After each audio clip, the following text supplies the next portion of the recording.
opposed candidates. This bus tour is not about supporting our opposing candidates. What this bus tour is about is shining light on the issues, shining light on the policies that maybe in some areas, such as this, an incumbent is doing not exactly what us as constituents, us as Floridians, and us as Americans want with our policy direction. Again, we don't support our endorsed candidates, but we do invite Sandy Adams to come up as a former member of the State House, or actually current member still, of the State House. She was the chairwoman of the Budget Committee, or for the Criminal Justice Committee, and she's going to talk to us a little bit about, again, her experience in Tallahassee and what she sees as Washington, D.C.'s policies should be going forward. Thank you. And I want to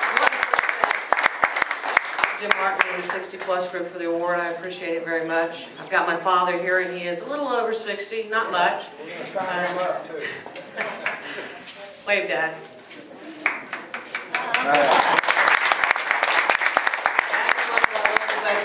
As I'm sure many of you are, and I want to first and foremost thank each and every one of our active and retired military personnel. It is because of you we all are able to gather today. And I just want to say thank you for your service.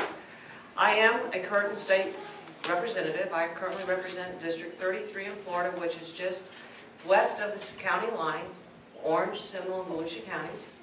And I currently sit as the chairman or chairperson of the Criminal and Civil Justice Appropriations Committee.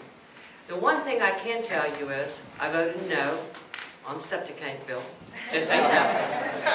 I agreed that it was a little bit too overreaching for government, and it did put an undue burden on some of our families here in Florida. And I'm hoping that they'll readdress that issue and really take a closer look this time around. And I also did something else. I had been asking to be able to go into the base budgets of our agencies. Base budgets seem to grow every year, and it's not unlike any other government, and you have to watch them very closely. I noticed that in the federal government, they did a huge increase about a year ago after the 2008 elections. In 2009, they did a base budget increase that was very high. And I wondered, based on the process that we had gone through in the state of Florida, if anyone had actually looked at the base budget. What I can tell you is, when I started looking at the base budget of some of the agencies that I was responsible for, I found a lot of waste in those budgets. I found that we were paying for programs that no one knew what they were. No one knew if they were still active. No one could even tell me anything other than the fact that they knew which representative or senator had placed it into their base budget.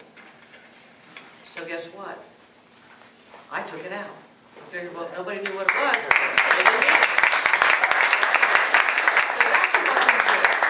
And the state of Florida has been very careful to make sure that we are looking at and taking care of your money. Because after all, it is your tax dollars. We have a balanced budget amendment in the state of Florida. We have to balance our budget. And that's important to you, because that lets you know that we can't go and do some of the things you're seeing in other states and even in our federal government.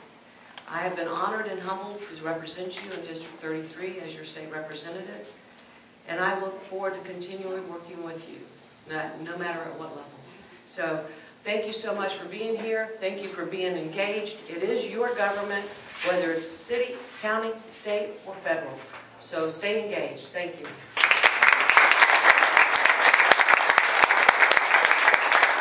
Tim Phillips up here in just a second. One thing that I like, again, I want to keep promoting these groups.